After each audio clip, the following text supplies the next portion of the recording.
Hello, Cancer. Welcome to June. Let's see just what comes out like we always do. Okay, well, Venus in the 11th house, Uranus in the 11th house makes sense. There might be some interesting social activity going on for you. And honestly,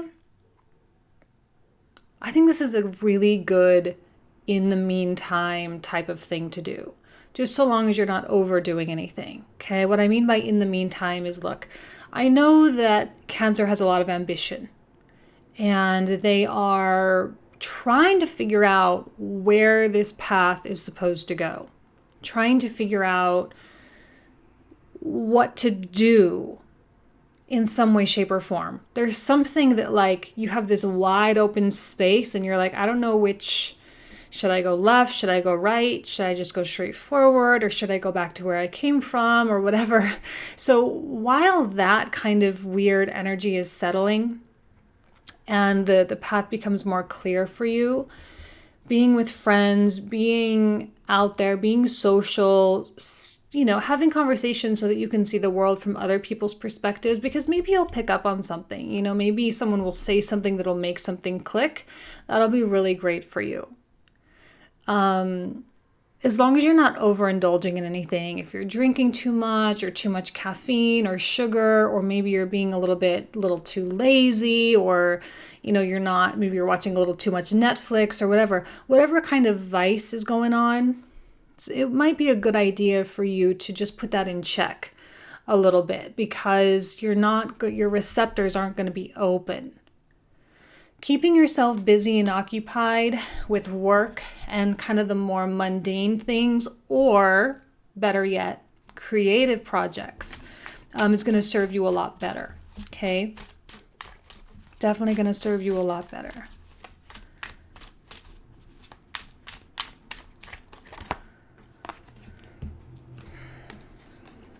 See, you're in this process of releasing some stuff. Now, in a love context, I'll give you the generic. There could be a third-party thing going on. There could be multiple people involved and you're trying to separate yourself from something, okay? You're trying to establish independence and autonomy. Even if you're in an established relationship, you can still find that autonomy within the connection. Maintaining independence. This is such a healthy thing. This is what the Pluto-Saturn thing is all about in your 7th house, right? This is what the eclipse season, which we're building up to, is all about. It's about release, and it's about taking note of how much progress we've really made. If there's a vice going on, put it in check for real. Because this could be a month that you break a really toxic habit, especially like something that's bad for you, like a smoking or drinking, or like even this laziness too, This could be a month where you guys get back to the gym and you start putting your health first.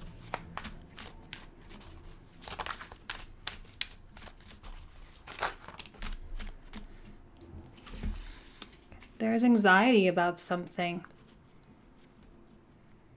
Is it really a third party? Probably for some of you, it really is. Someone's cheating on you. There was a betrayal of some sort. You're finding yourself in a love triangle. You're finding yourself really unsure of what to really do, but also moving away. But in a way, we whenever we let something go, it also means that we're letting go a part of this identity that we've kind of created for ourselves. Because sometimes the pain of being in a situation like this becomes a part of how we identify with life, how we interact with life.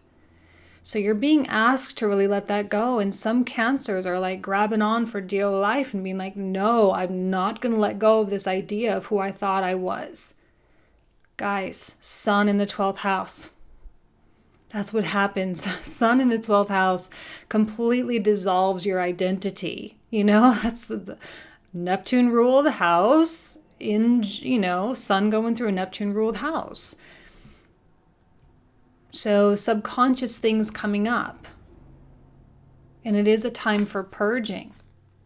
And it's good to actually to lay that groundwork now, because when eclipse season hits next month, it could be just that much more intense. If you don't take the time to address these swords, if you don't take the time to really say what's going on, what's the real problem, why am I in this state of anxiety, and genuinely get to the root of the whole thing, then eclipse season is going to seriously kick your ass. It's going to seriously kick your ass. And there could be some major relationship drama that happens, or some major work or career drama that happens, but you're feeling this already now. Clearly, it's showing up in the cards.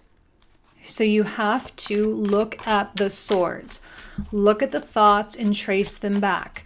We always say, like, follow the money. Follow the money and you'll get to the real answer. Follow the emotion. Follow the train of thought. Follow the money.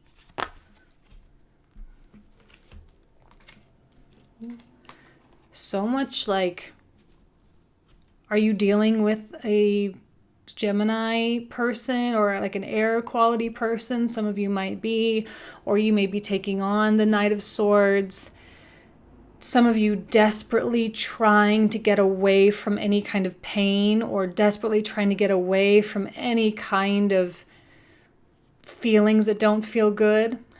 This is probably those of you who are like cross-watching for another Cancer, and you're like, why can't I talk to them? Why aren't we connecting? Why can't we have a relationship? Why isn't this working? Because they are desperately running away from something. From themselves. They're trying to run away from themselves. If this is you, Cancer, okay, what I see is don't run away. Don't run away and fall into this trap of indulgence, especially if it's toxic or if it's poisonous in some way, shape, or form, like cigarettes, like alcohol, right? Because it's just making it worse. It's lowering your vibration. Okay, if you're going out and going hiking with your friends, great, do that. That's a good healing activity to do.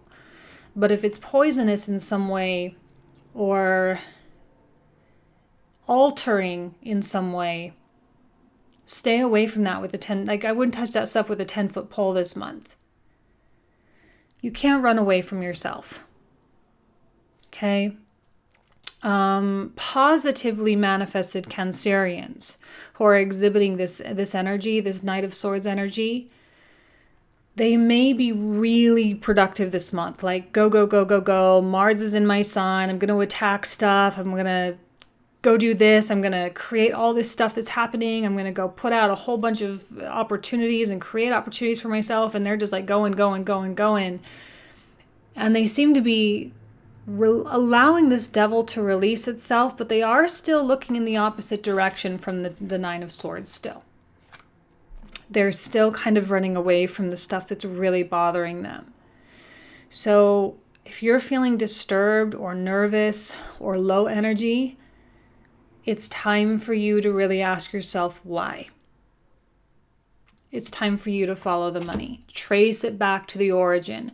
Where is it really coming from? Okay?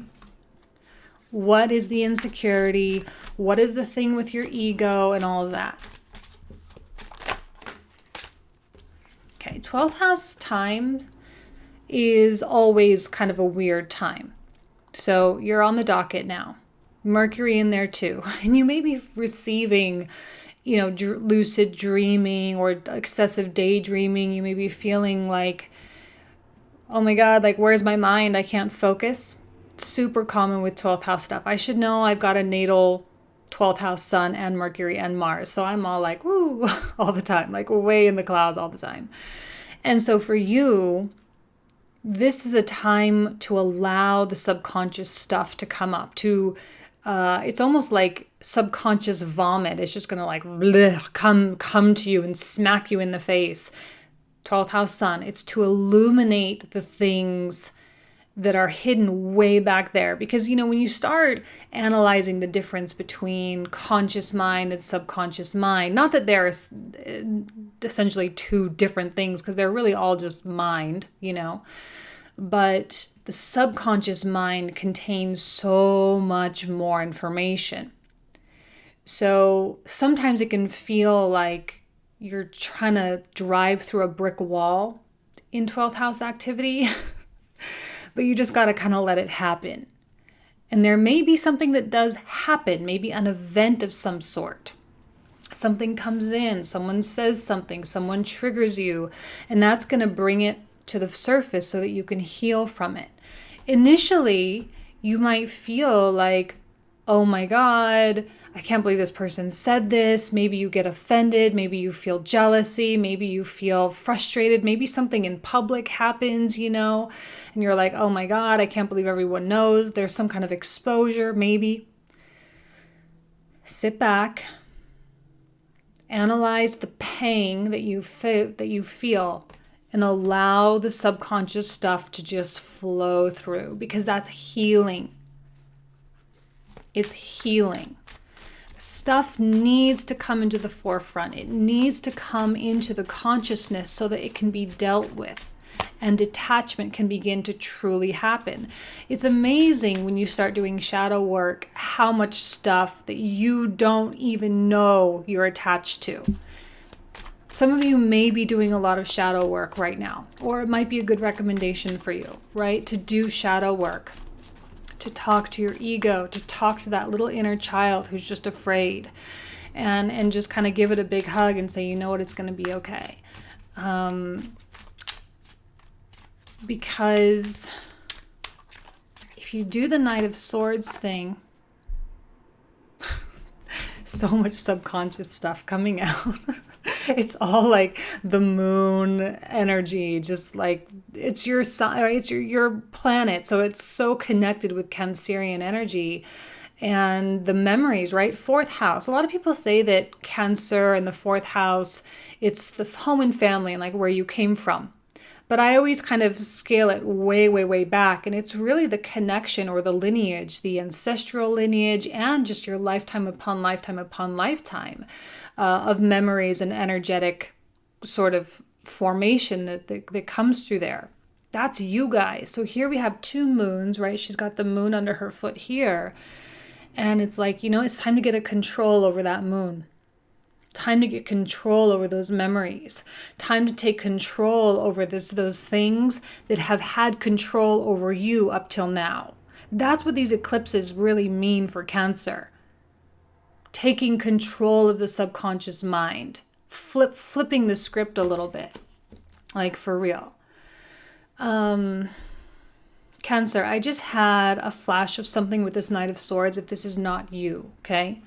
If this is not you and this is a significant other, a boyfriend or a girlfriend, or just someone that you feel connected to, they seem to be like in their own world as well. Gemini season can bring that out in a lot of people. It's weirdly compartmentalized sometimes. Like I am so-and-so when I'm with you, and I'm a totally different person when I'm by myself or when I'm with this group of people. And you may be dealing with someone who you're like, what are you, who are you? Who are you even? What are you saying this for? Why are you doing this? And they're aggressive and they're defensive and they're gonna get defensive and they're gonna say the mean things probably. Because this it is a card of Gemini, yes, but I see more Aries here. Way more Aries than I see Gemini. This is the soldier, the one who is at the front lines and ready for an attack, and who just haphazardly just charges forward without any regard of what's going on around him, right? Like super tunnel visioned and all of that. This can be a great card in your career, and it can be great for growth and attacking goals and all of that. But this month, I don't think this person knows where to direct that energy. They're just kind of like all over the place. So be cognizant of that. Don't let this person get to you too much, because they also have their own stuff too. I just think that their behavior is the triggering that's like giving you that Nine of Swords. It's healing. It's actually something you should be very, very grateful for. And it's something that you can use to your benefit for future, future development.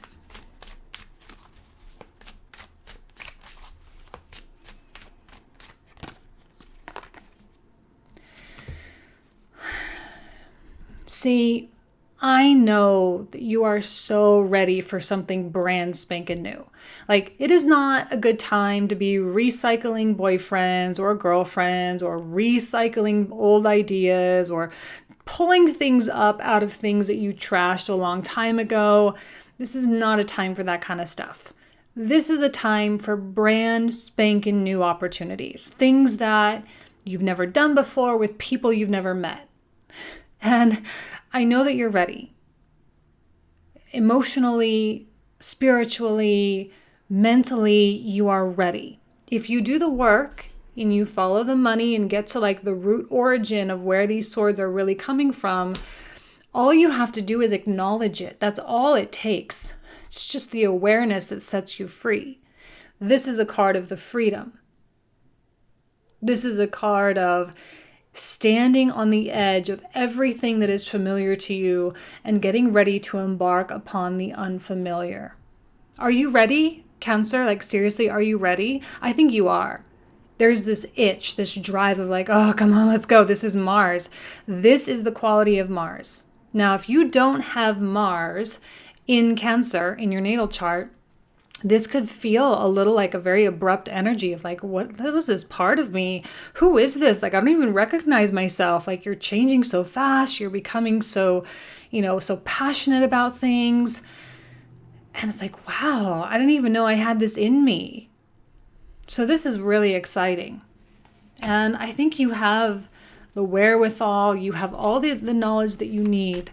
Everything you need, you've got. So there's no real reason to hesitate in terms of taking action to meet the universe halfway with your manifestations. And here you are. This is the visualization. Wow, these two cards together, so beautiful. Look. I'm going to speak to this card as though this is the person that Cancer is dealing with. So like the other person. Okay. I think some of you are stepping away from the familiar and beginning to visualize a life without this person. Now, if you are married, okay, and you're, again, in an established connection, you're envisioning a whole new life for you and this person. However, because of this person's behavior this month, or because of their unpredictability and their whole weird vibe, you may actually get a little bit turned off by this. This is not necessarily the most compatible energy with Cancer. This is not a safe, secure kind of person. So you may be branching off and being like, okay, I either need to go do my own thing or start my own venture or get my own goals going or start envisioning like, hey, babe, let's move somewhere. Let's change it up a little bit. Or, hey, babe, let's switch jobs, or like something kind of dramatic. I'm feeling something dramatic coming for you guys because I know that you're ready for something so new. Now, I wouldn't recommend pulling the trigger on stuff until after eclipses, but honestly, to get the balls rolling, Two of Wands is all about visualization and intention setting. So these are like, oh my God, two of the best cards for manifesting what you want. These are active, in spite of them kind of standing still, they are active. And they are very balanced, and they're very sure, and they're very passionate about what they want. So, you know what you want. If you are someone who's like, I don't know what I want, I don't know, maybe the case is that you're really just genuinely happy with your life exactly the way it is. And maybe the brand new part of this is just being happy with the way that everything is and not trying so hard with anything else. And just allowing your version of success to be exactly what you're at right now. where success isn't defined by achievements and awards and accolades and money, but success is gauged by peace of mind and happiness. Something's going to happen. I can't. The devil, the moon reversed, the tower, some shift. It can be internal. Again, 12th house sun, your ego most definitely under fire right now. The sun doesn't like to be in the 12th house. That's like really uncomfortable because everything that the sun represents, this identity, just completely gets sucked into the vacuum of outer space. And it like no longer exists when it's there. And it is hard to feel that sense of knowing unless you're really strong already in that sense of knowing. But it is temporary. It's only like a month, right? So it's not that big a deal. But you do got to kind of cope with the fact that, okay, things may change. The tower, things are definitely going to change. And it's always for the better, right? Always, always the tower is for the better. Okay, so let's go ahead and put the camera down the way we do it.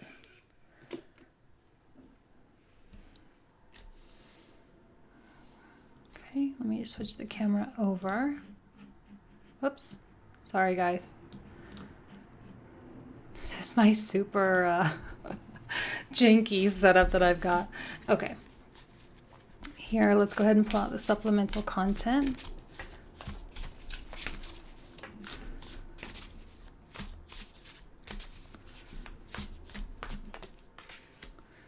Okay, Four of Wands, it's a card of completion. 2, 3, and 4. I love it.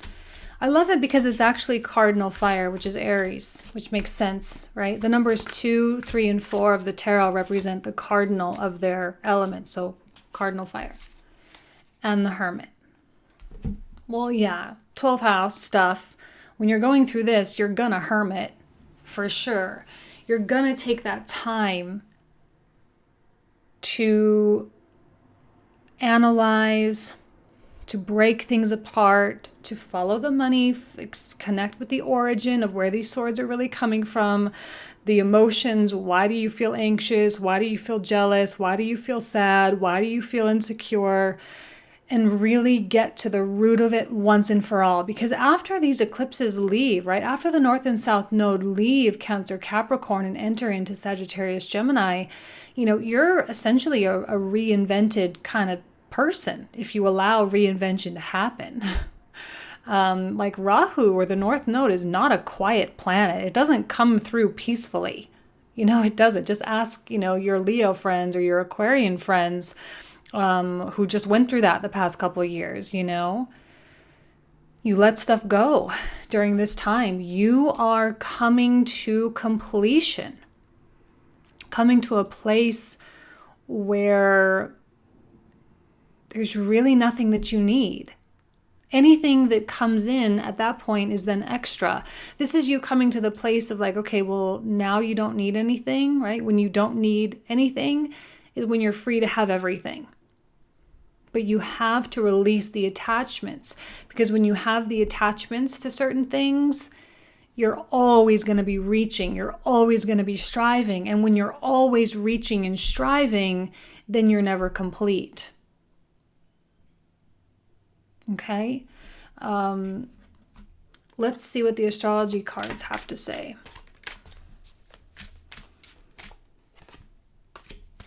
Ninth house, a house of faith.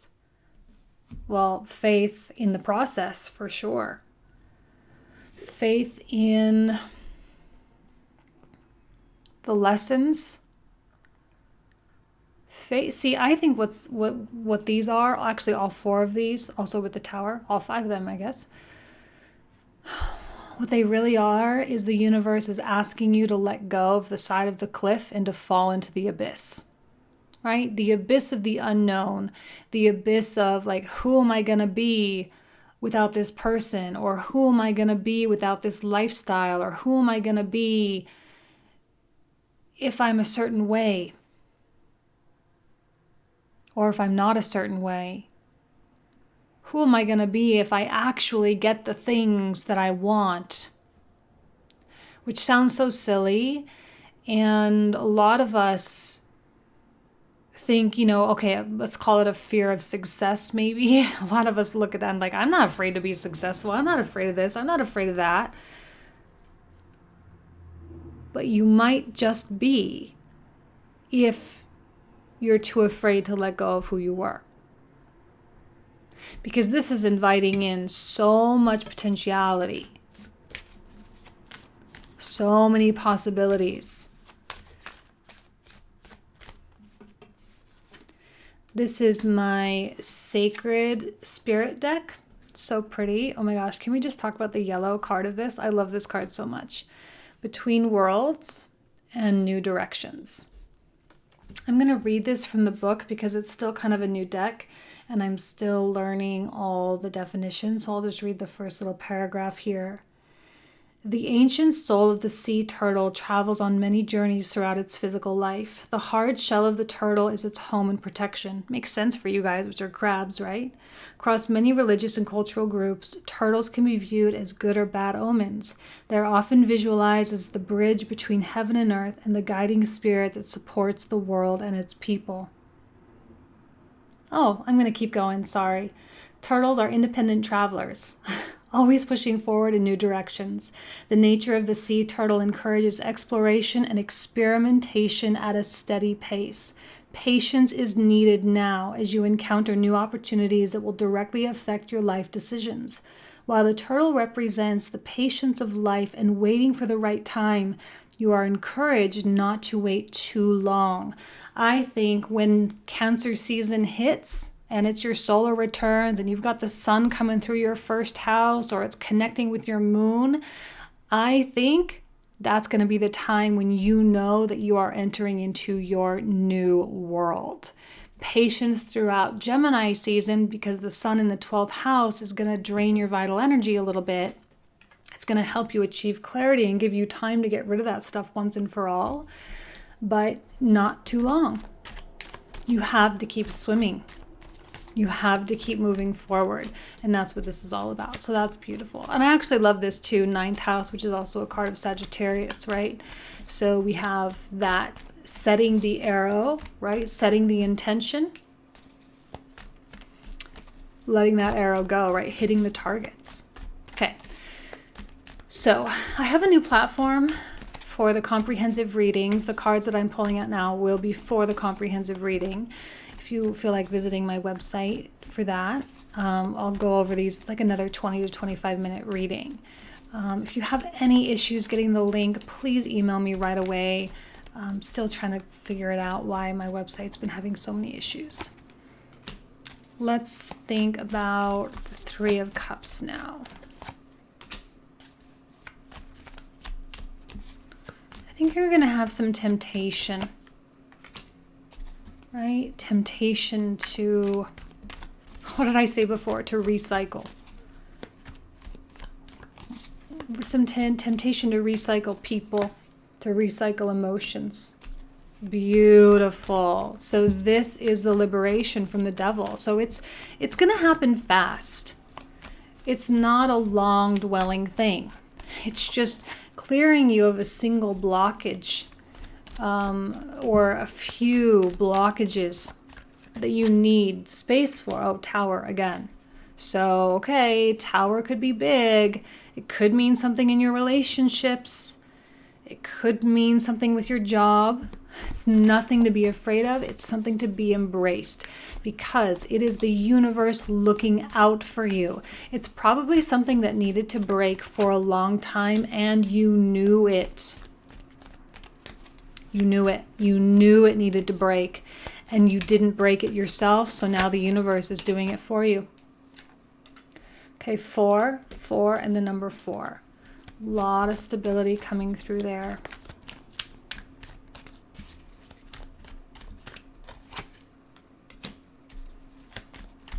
I'm going to pull one more for that 9 of Swords.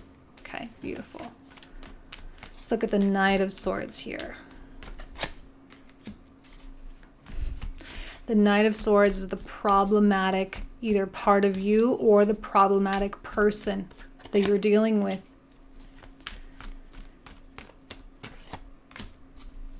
You know, the vibe I'm getting is like, I'm so over it. That's the vibe I'm getting. Like, you are just so done with the conversations, the thoughts, the fears. Like, you're just so completely... I think at this point, it's become a nuisance. It's become annoying. One more for that moon reversed. Oh, and then the moon upright. Okay. Well, we got it. We got the message. All right, and then the other 4.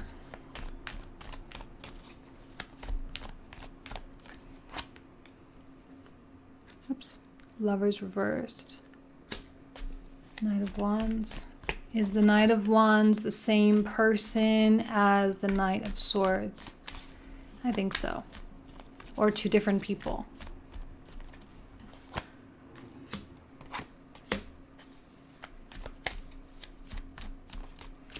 What's kind of being tested right now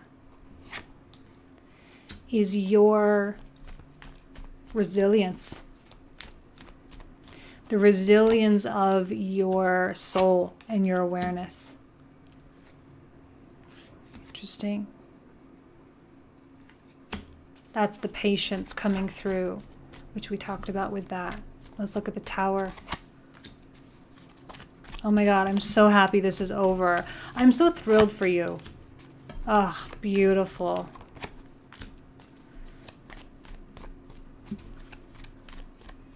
That's the positive manifestation of the 3 of Cups, okay?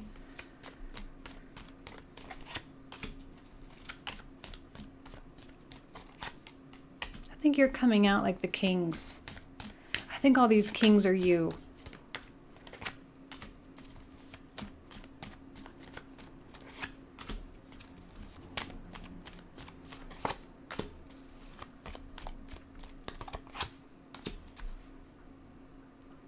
Great. Amazing. Alrighty. I guess let's just leave it there. These are going to be what we cover in the comprehensive. If you want to join, again, the link will be in the description box. But if not, then I wish you nothing but the best with all this stuff here. And I wish you nothing but the best with this person. Embrace the Tower. Invite this new life to come into your life. And it's going to be all good. It's going to be great. All right. Thank you guys so much. See you next month. Bye-bye.